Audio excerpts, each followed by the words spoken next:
नमस्कार, आप देख रहे हैं रफ्तार मीडिया। मैं हूं आपके साथ रक्षंदा खान। आगे आप मेरे साथ देखेंगे उत्तराखंड की तमाम छोटी बड़ी खबरें विस्तार से, लेकिन उससे पहले नजर डालते हैं इस वक्त हेडलाइंस पर। सीएम धामी ने पेपर लीक मामले की सुनवाई के लिए फास्ट ट्रैक कोर्ट के गठन के फैसले का किया स्वागत, बताया ऐतिहासिक, बोले दोषियों पर कठोर कार्रवाई करेगी केंद्र सरकार। सुरक्षित कांवड़ यात्रा के लिए धामी सरकार तैयार, अधिकारियों को मुख्यमंत्री धामी का फरमान, शिव भक्तों की सुरक्षा सर्वोपरि, ना हो किसी को कोई परेशानी।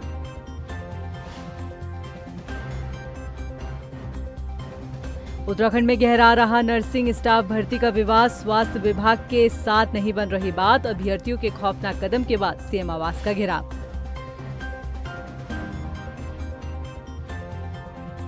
और उत्तराखंड तकनीकी विश्वविद्यालय की परीक्षाओं को लेकर बड़ा खुलासा, परीक्षा से पहले लीक हुए 2 पेपर, उठे सवाल तो जागा सिस्टम।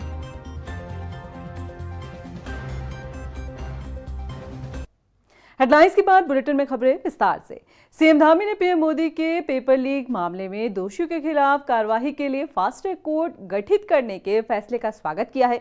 सीएम धामी ने इस फैसले को देश के युवाओं के हितों की रक्षा की दिशा में एक अहम कदम बताया है। सीएम धामी ने विश्वास जताया है कि फास्ट ट्रैक कोर्ट की स्थापना से पेपर लीक के मामलों का जल्द निस्तारण होगा, साथ ही दोषियों को समयबद्ध और कठोर दंड मिलेगा और भविष्य में ऐसे अपराधों पर भी प्रभावी अंकुश लगेगा।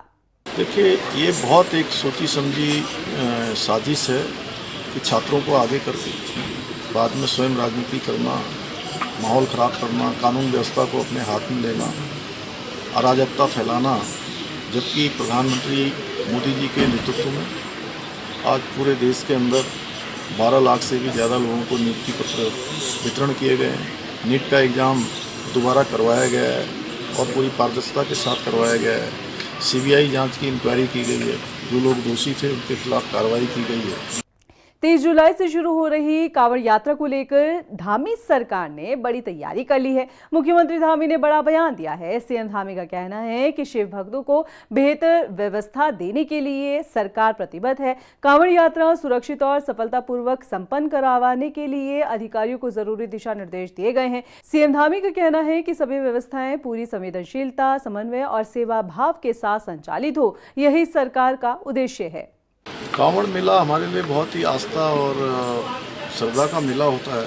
पूरे देश भर के शिव भक्त कांवड़िए हरिद्वार, ऋषिकेश या अन्य स्थानों से जल लेकर अपने अपने स्थानों को जाते हैं। इसलिए उनका अच्छा यहाँ पर स्वागत हो, अच्छी व्यवस्था हो, उनका किसी प्रकार का व्यवधान न हो, घाटों की ठीक प्रकार से सफाई हो, आवास व्यवस्था हो, परिवहन हो, उनकी सुरक्षा हो, उन सभी पर अच्छा तैयारी हम लोग हर वर्ष करते हैं। इस वर्ष भी अच्छी तैयारी हो रही है। शहरी विकास मंत्री राम सिंह कैड़ा ने विधानसभा स्थित सभागार कक्ष में विभागीय अधिकारियों के साथ समीक्षा बैठक की। इस दौरान उन्होंने प्रदेश भर में उत्तराखंड शहरी क्षेत्र विकास प्राधिकरण के किए जा रहे कार्यों की समीक्षा की। मंत्री राम सिंह कैड़ा ने कहा कि प्रदेश के सभी नगर निगम, नगर पालिका और नगर पंचायतों में किए जा रहे कार्य समय पर पूरे हों और सीवर लाइन, पेयजल, सड़क निर्माण के साथ ही स्ट्रीट लाइट जैसी बुनियादी सुविधाओं की व्यवस्था सुचारू की जाए, इस पर जोर दिया जा रहा है। उन्होंने कहा है कि पेड़ बचाओ अभियान के तहत संतुलित विकास को बढ़ावा देने पर भी जोर दिया गया है। आज देहरादून विधानसभा में शहरी विकास विभाग के द्वारा जितने भी काम चल रहे हैं उन सभी कामों की समीक्षा बैठक रखी गई, जिसमें शहरी विभाग से संबंधित सभी अधिकारी उपस्थित थे, जिनमें नितेश झा जी और सभी अधिकारी। और मैंने अधिकारियों से स्पष्ट रूप से कहा है, क्योंकि बरसात का समय शुरू हो गया है, कई जगह जो रोडें खुदी है उन रोडों को ठीक कराए।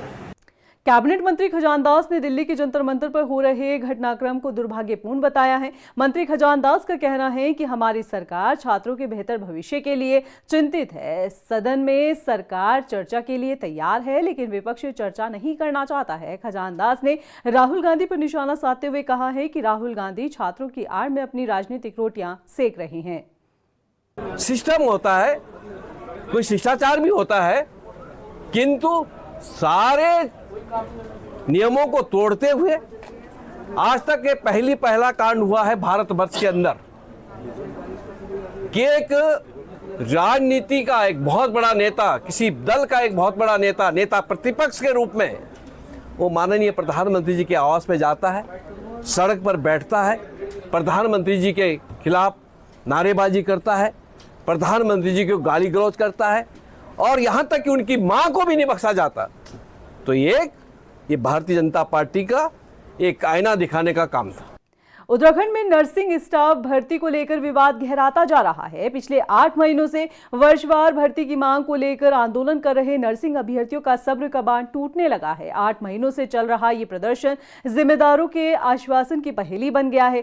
पानी की टंकी पर हल्ला बोल के बाद भी जब कोई हल नहीं निकला तो बुधवार को 3 नर्सिंग अभ्यर्थियों ने स्वास्थ्य मंत्री के घर के बाहर खौफनाक कदम उठा लिया। अब इसका विरोध हो रहा है। नाराज साथियों ने सीएम आवास का घेराव किया है। वहीं प्रदर्शन का समर्थन कांग्रेस भी कर रही है। यह रिपोर्ट देखिए।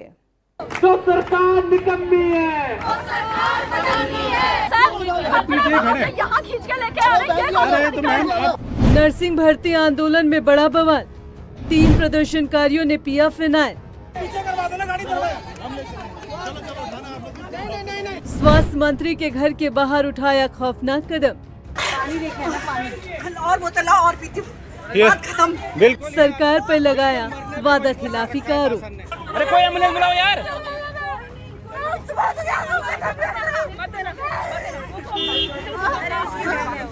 उत्तराखंड में नर्सिंग अभ्यर्थियों की भर्ती को लेकर विवाद गहराता जा रहा है।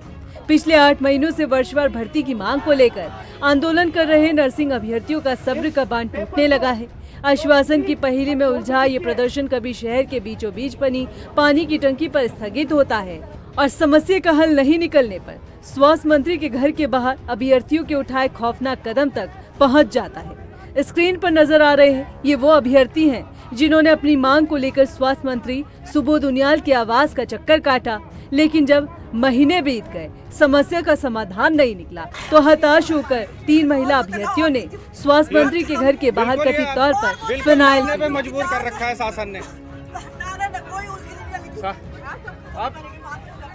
शासन ने हमारे साथियों को इन तीनों अभ्यर्थियों को फौरन दून अस्पताल में भर्ती कराया गया, जहां इनकी हालत गंभीर बताई जा रही है। इस घटना के बाद नर्सिंग अभ्यर्थियों में आक्रोश बढ़ गया है। बुधवार को नाराज लोगों ने बड़ी संख्या में मुख्यमंत्री आवास का घेराव किया है। प्रदर्शन के दौरान नर्सिंग अभ्यर्थियों ने सरकार पर वादा खिलाफी का आरोप लगाया है।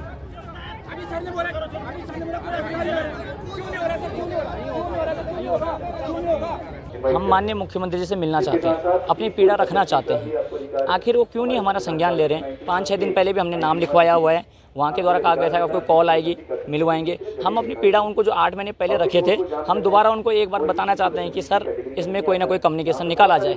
आपसे हाथ जोड़कर विनती है, आप इस प्रदेश के सर्वे सर्वा हो, आपके पास इतनी अथॉरिटी है कि अगर यदि आप चाहेंगे तो ज़रूर इसमें कुछ ना कुछ रास्ता निकाला जा सकता है। और कई रास्ते हैं, कई रास्ते तो हम माननीय स्वास्थ्य मंत्री जी को भी बता सके हैं। हम एग्ज़ाम रिटर्न पैटर्न के खिलाफ नहीं हैं। हमारा ये मानना है कि जिनका भविष्य अंधकार में जाने वाला है उनकी ज़िंदगी आप बचा दीजिए। 2 डिपार्टमेंट है, एक में आप एग्ज़ाम करा सकते हैं, एक में आप वर्षवार दे सकते हैं। उधर महिला कांग्रेस की प्रदेश अध्यक्ष ज्योति रौतेला ने भी सरकार को घेरा है। ज्योति रौतेला ने नर्सिंग अभ्यर्थियों का समर्थन करते हुए सरकार पर युवाओं की अनदेखी का आरोप लगाया है। कमिटमेंट करा था, जो उन्होंने वादा करा था कि वो उस पर कंसिडर करेंगे, उस पर उन्होंने कोई बात नहीं करी और एग्ज़ाम की डेट निकाल दी। परसों एग्ज़ाम है और ये बच्चे हताश हैं। कल कुछ बच्चियों ने स्वास्थ्य मंत्री जी के घर के बाहर फिनाइल पिए, उसमें से एक नर्सिंग ऑफिसर अभी भी दून हॉस्पिटल में एडमिट है। तो कहीं ना कहीं मुझे लगता है कि इस प्रदेश के और देश के जो लोग सत्ता में बैठे हैं उनको संवाद करके कुछ नहीं करना। उनको अगर वो बातचीत करते बीच का कोई रास्ता निकालता तो शायद ये बच्चे जो हैं आज, मैं तो फिर बोल रही हूँ कि ऐसा ना हो कि कोई बड़ी अनहोनी आज भी हो जाए। इन बच्चों से बात करनी चाहिए, सरकार को कोई बीच का रास्ता निकालना चाहिए। बीजेपी प्रदेश प्रवक्ता मथुरादत्त जोशी का कहना है कि सरकार युवाओं को लेकर गंभीर है। उन्होंने नर्सिंग अभ्यर्थियों को नसीहत दी है कि वो कांग्रेस का मोहरा ना बने, क्योंकि सरकार युवाओं के हक में काम कर रही है। सरकार ने एक निर्णय लिया है, अभी वो निर्णय बहुत ज़्यादा कोई फाइनल स्थिति में नहीं है, अंतिम चरण में नहीं है और सरकार उसमें पुनर्विचार भी कर सकती है। लेकिन वार्ता के रास्ते खुले हैं ना। आप धरना प्रदर्शन आंदोलन टंकी चढ़ना और कांग्रेस के हाथों में खेलना, ये कहाँ तक उचित बात है। आप सब काम करिए, लेकिन एक लोकतांत्रिक व्यवस्था में कम से कम सरकार के आगे बात तो करिए। नर्सिंग अभ्यर्थी वर्षवार भर्ती और परीक्षा स्थगित करने की मांग पर अड़े हुए हैं। उत्तराखंड में 2 दिन बाद प्रस्तावित परीक्षा को लेकर असमंजस की स्थिति बनी हुई है। अब सबकी निगाहें सरकार के अगले फैसले पर टिकी हुई है कि वो आंदोलनकारियों की मांगों पर क्या रुख अपनाती है। देहरादून से सुशांत सिंह की रिपोर्ट। किच्छा में करीब 5 करोड़ रुपए की लागत वाले प्रस्तावित कम्युनिटी हॉल के निर्माण में देरी पर विधायक तिलकराज बेहड़ ने मंडी परिषद मुख्यालय में धरना दिया है। इस दौरान उन्होंने अधिकारियों पर लापरवाही का आरोप लगाते हुए निर्माण कार्य जल्द शुरू करने की मांग की है। इसके बाद मौके पर पहुंचे अधिकारियों ने विधायक को जल्द निर्माण कार्य करवाने का आश्वासन दिया। बता दें कि विधायक तिलकराज बेहड़ ने आश्वासन के बाद अपने धरने को खत्म किया। किच्छा में 3 योजनाएं मुख्यमंत्री जी ने स्वीकृत की हैं, बड़ी योजनाएं, जिसमें से एक हॉस्पिटल नजीबाबाद में स्वीकृत किया है और एक GGIC की बिल्डिंग 6 करोड़ की सैंक्शन हुई है। 5 करोड़ का हॉस्पिटल है और 5 करोड़ के लगभग कम्युनिटी हॉल है, जो किच्छा के लिए बड़ा महत्वपूर्ण है। कम्युनिटी हॉल इसलिए लाया गया कि वहाँ पर कोई भी स्थान नहीं है, कोई शादी ब्याह खुशी गमी आम आदमी के उपयोग के लिए किच्छा में कोई जगह नहीं है। एक होटल है ग्रांड हेरिटेज, लोग उसी में जाते हैं।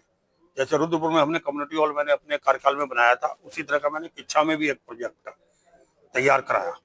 माननीय मुख्यमंत्री जी ने हमको हर विधायक को 10 काम की सूची मांगी थी कि अपने अपने विधानसभा क्षेत्रों में 10 कामों की सूची दें, तो उसमें से हमने कम्युनिटी हॉल भी दिया था, GGIC भी दिया था और हॉस्पिटल भी दिया था, फायर ब्रिगेड भी दिया था, स्टेडियम भी दिया था। तो हमने 10 काम बड़े दिए थे। रुड़की पहुंचे कांग्रेस राष्ट्रीय प्रवक्ता आलोक शर्मा का कांग्रेस नेताओं ने बता दें कि जोरदार स्वागत किया। इस दौरान पार्टी कार्यकर्ताओं के साथ उन्होंने बैठक की और चुनावी रणनीति पर चर्चा की। आलोक शर्मा ने बीजेपी सरकार पर भ्रष्टाचार और लोकतांत्रिक गतिविधियों में बाधा डालने के आरोप लगाए। साथ ही केंद्रीय गृह मंत्री अमित शाह और केंद्रीय शिक्षा मंत्री धर्मेंद्र प्रधान के नैतिकता के आधार पर इस्तीफे की मांग की। क्योंकि चुनाव सामने है, तमाम अपने सीनियर लीडर्स से और जो हमारे कार्यकर्ता हैं उनसे लगातार हमारा संपर्क चलता रहता है। हमारे OBC डिपार्टमेंट के जिलाध्यक्ष भी नए बने हैं, उनके लिए भी यहाँ आना था, तो यही राजनीतिक कारण थे। जो कि भारतीय जनता पार्टी और केंद्र सरकार, यहाँ पर धामी सरकार, सब राहुल गांधी से कांग्रेस के कार्यकर्ताओं से डरे हुए।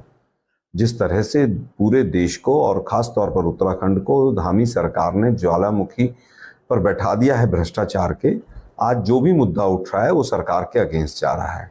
राहुल गांधी जी आए छात्रों की गूंज कार्यक्रम में देहरादून 17 तारीख को, जब हमारे पास परमिशन थी, जब ग्राउंड के पैसे जमा हो गए थे, तब इनकी LIU ने बताया कि तो हजारों हजार जो छात्र हैं वो राहुल गांधी को सुनने के लिए आ रहे हैं, तो सरकार घबरा गई। बीते दिन गदरपुर में बीजेपी के युवा संवाद के दौरान हुए हंगामे के मामले में विधायक अरविंद पांडे ने विपक्ष को घेरा है। अरविंद पांडे ने कहा है कि बीजेपी के कार्यक्रम में विपक्ष के लोगों ने छात्रों को भेजा, लेकिन ऐसा षड्यंत्र करने वालों को बख्शा नहीं जाएगा। अरविंद पांडे ने विपक्षियों को चेतावनी देते हुए कहा है कि गदरपुर की जनता इस तरह की राजनीति को कभी माफ नहीं करेगी। देखिए, सब लोग इस इलाके के जिम्मेदार लोग हैं, चाहे कोई पूर्व विधायक हो, चाहे वर्तमान का विधायक मैं हूं, या कोई संभावित, कई दलों में कई प्रकार के लोग अपनी कोशिश करते हैं कि हम प्रत्याशी बने, हम विधायक बने। तो ये कहीं ना कहीं उन सभी लोगों की, उसमें मैं भी शामिल हूं, ऐसे सभी राजनीतिक लोगों का ये दायित्व बनता है कि टिकट मिले ना मिले, चुनाव जीते ना जीते, लेकिन क्या आप कैसा अपना कैरेक्टर जनता के सामने पेश कर रहे हो? आप क्या आप लोगों का कैरेक्टर इतना छोटा हो गया कि बीजेपी का प्रोग्राम एक बंद हॉल में चल रहा है, तो वहां अपने से जुड़े हुए बच्चों को तुम वहां दुश्मनी डलवा दो भेज के? गदरपुर में बीजेपी कार्यक्रम में हुए हंगामे के दौरान कांग्रेस युवा कार्यकर्ता वंश शर्मा के साथ मारपीट होने के आरोप लगे हैं। कांग्रेस प्रदेश महासचिव ममता हलदार ने इस घटना की निंदा की है। उन्होंने बीजेपी पर तानाशाही रवैया अपनाने का आरोप लगाया है। उनका कहना है कि कार्यक्रम के दौरान वंश शर्मा के साथ मारपीट हुई है, जबकि मंच पर क्षेत्रीय विधायक अरविंद पांडे, रुद्रपुर के मेयर बता दें कि विकास शर्मा और इसके साथ ही कई लोग मौजूद रहे। और उसने ये प्रश्न पूछा था, जिस टाइप से ये सरकार के उसमें बच्चे जो है प्रोटेस्ट कर रहे हैं जंतर मंतर से लेकर संसद तक, तो उसमें जो लाठीचार्ज हुआ है और उनका मांग है कि धर्मेंद्र प्रधान का इस्तीफा हो, तो ये इस्तीफा कब होगा, ये प्रश्न जो है ये शर्मा जो वंश शर्मा जो इन्होंने ये क्वेश्चन किया था। तो ये क्वेश्चन करने के बाद उसको स्टेज के वहाँ से लात मार के नीचे गिराया गया और उसको बहुत बुरी तरह से जो है मारा गया, जिससे उसका दांत भी टूटा है और कहीं जगह चोटें बहुत ज़्यादा आई है। उसको इस टाइम जो है वो हॉस्पिटल में एडमिट है। तो मैं ये आपके माध्यम से ये कहना चाहूँगी कि उस बच्चे का एक प्रश्न ही तो था। दिल्ली के जंतर मंतर पर छात्रों पर हुए लाठीचार्ज के विरोध में उत्तराखंड में छात्र संगठनों, कांग्रेस और यूकेडी ने प्रदर्शन किया। रुड़की में यूकेडी नेता चंद्रशेखर चौक पर प्रदर्शन कर सरकार को युवाओं की मांग पूरी करने के लिए देश भर में आंदोलन तेज करने के लिए चेतावनी देते नजर आए।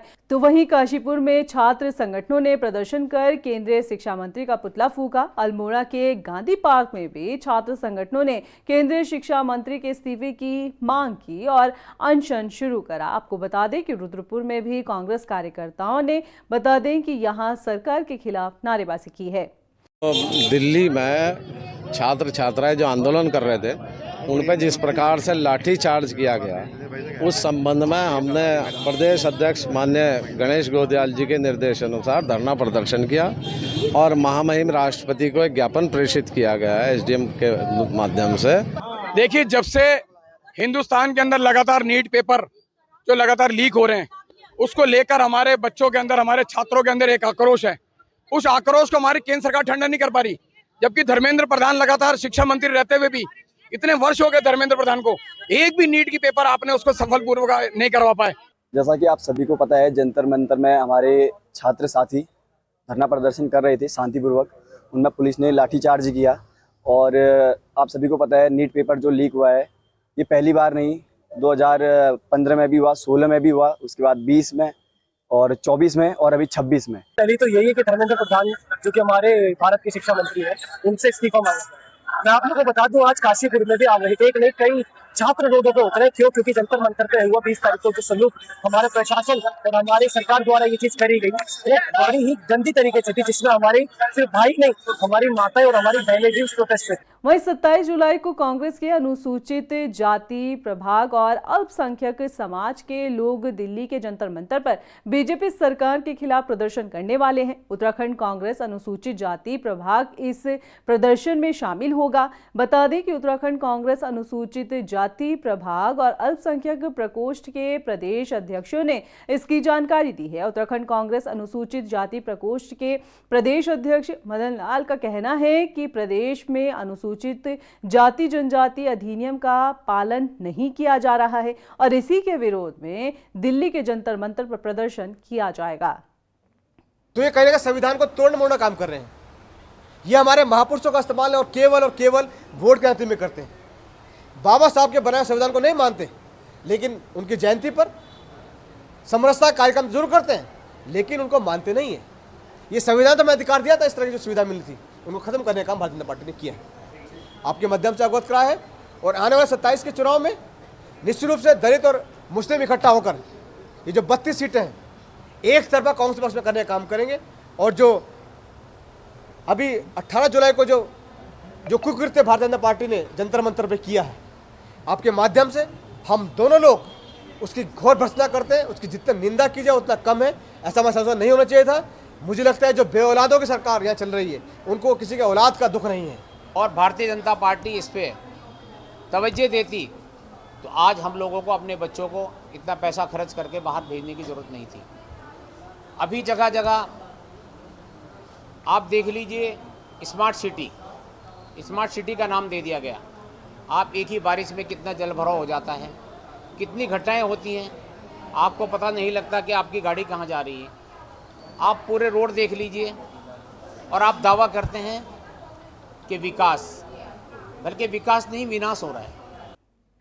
उत्तराखंड तकनीकी विश्वविद्यालय की परीक्षाओं को लेकर एक बड़ा खुलासा हुआ है। देहरादून के शिवालिक कॉलेज ऑफ इंजीनियरिंग में परीक्षा से पहले पेपर लीक होने के आरोपों ने पूरे शिक्षा तंत्र पर सवाल खड़े कर दिए हैं। जांच में सामने आया है कि machine learning for internet of things विषय का प्रश्न पत्र परीक्षा से पहले छात्रों तक ऑनलाइन पोर्टल के जरिए पहुंचा दिया गया।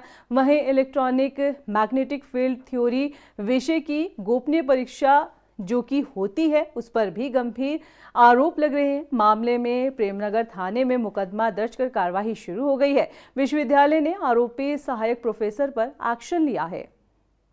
जो यूटीयू विश्वविद्यालय से संबंधित एक प्रकरण है, इसमें आज थाना प्रेमनगर पर जो यूटीयू के परीक्षा नियंत्रक हैं उनके द्वारा एक तहरीर जो है थाना प्रेमनगर पर आज दी गई है, जिसमें उनके द्वारा ये कहा गया कि शिवालिक कॉलेज ऑफ इंजीनियरिंग में एक सहायक प्रोफेसर हैं जिनका नाम के आशीष कुमार गुप्ता है। उनके द्वारा अभी विगत दिनों कुछ सम सेमेस्टर की परीक्षा आयोजित की गई थी, जिसमें 2 पेपर, एक इलेक्ट्रोमैग्नेटिक फील्ड थ्योरी का और एक मशीन लर्निंग और इंटरनेट ऑफ थिंग्स, उसके जो परीक्षा प्रश्न पर आए थे तो उसमें उनके द्वारा जो है पूर्व में ही इससे संबंधित कुछ प्रश्न जो है वो व्हाट्सएप के माध्यम से यूनिवर्सिटी के कुछ छात्रों को यानी इंजीनियरिंग कॉलेज के कुछ छात्रों को उपलब्ध करा दिए गए थे। इस संबंध में यूटीयू के द्वारा जो है आंतरिक 2 जांचें जो है निष्पादित की गई और ये निष्कर्ष निकाला गया कि इनके द्वारा कुछ अनुचित लाभ कमाने के उद्देश्य से उपरोक्त जो परीक्षाएं थी उनसे संबंधित कुछ प्रश्न पत्र छात्रों को उपलब्ध करा दिए गए थे। देहरादून के प्रेमनगर थाना क्षेत्र में एक दोस्त ने अपने ही दोस्त की चाकू से गोद कर हत्या कर दी। दोनों दोस्तों की उम्र का फासला और मृतक के कमरे के हालात कई सवालों को जन्म दे रहे हैं।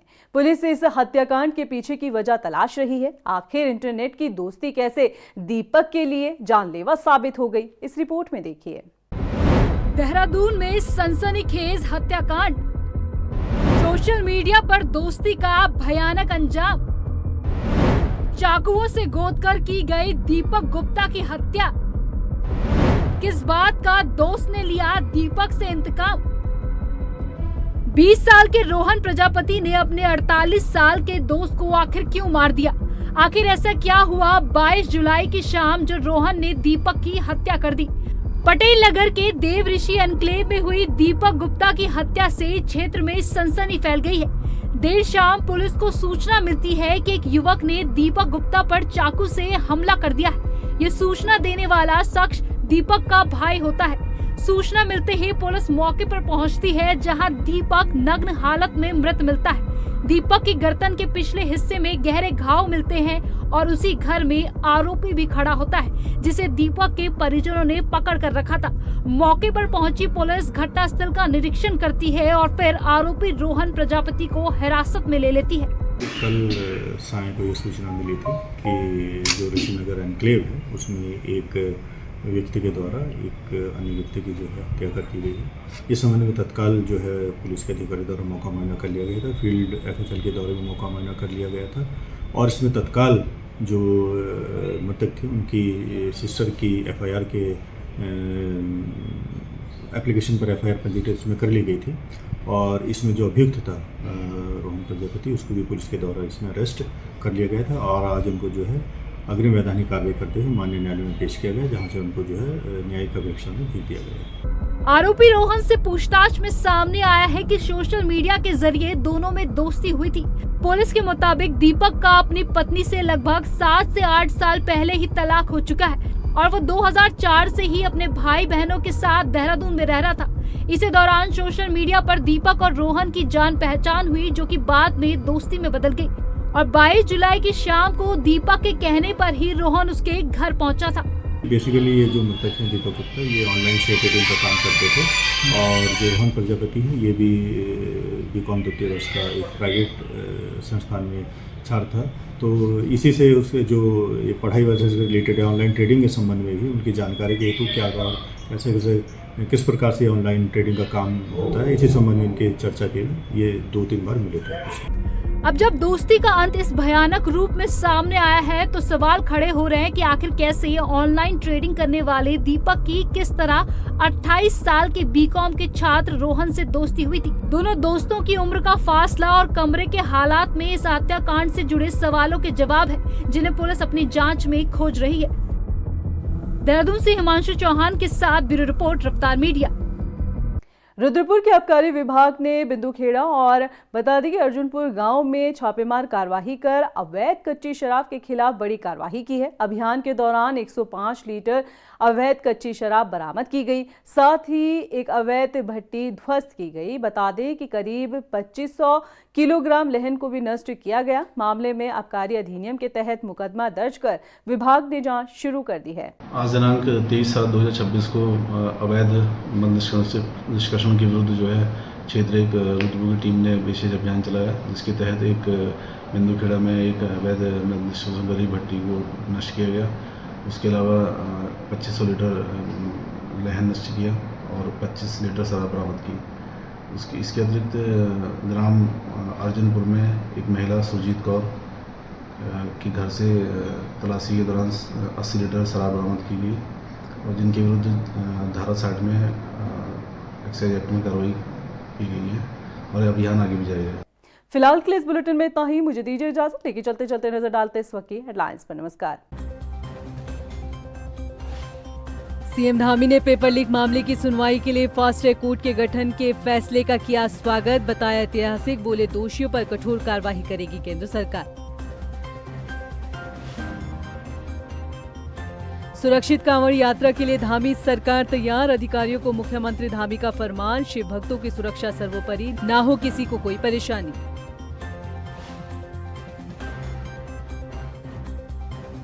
उत्तराखंड में गहरा रहा नर्सिंग स्टाफ भर्ती का विवाद, स्वास्थ्य विभाग के साथ नहीं बन रही बात, अभ्यर्थियों के खौफनाक कदम के बाद सीएम आवास का घेराव।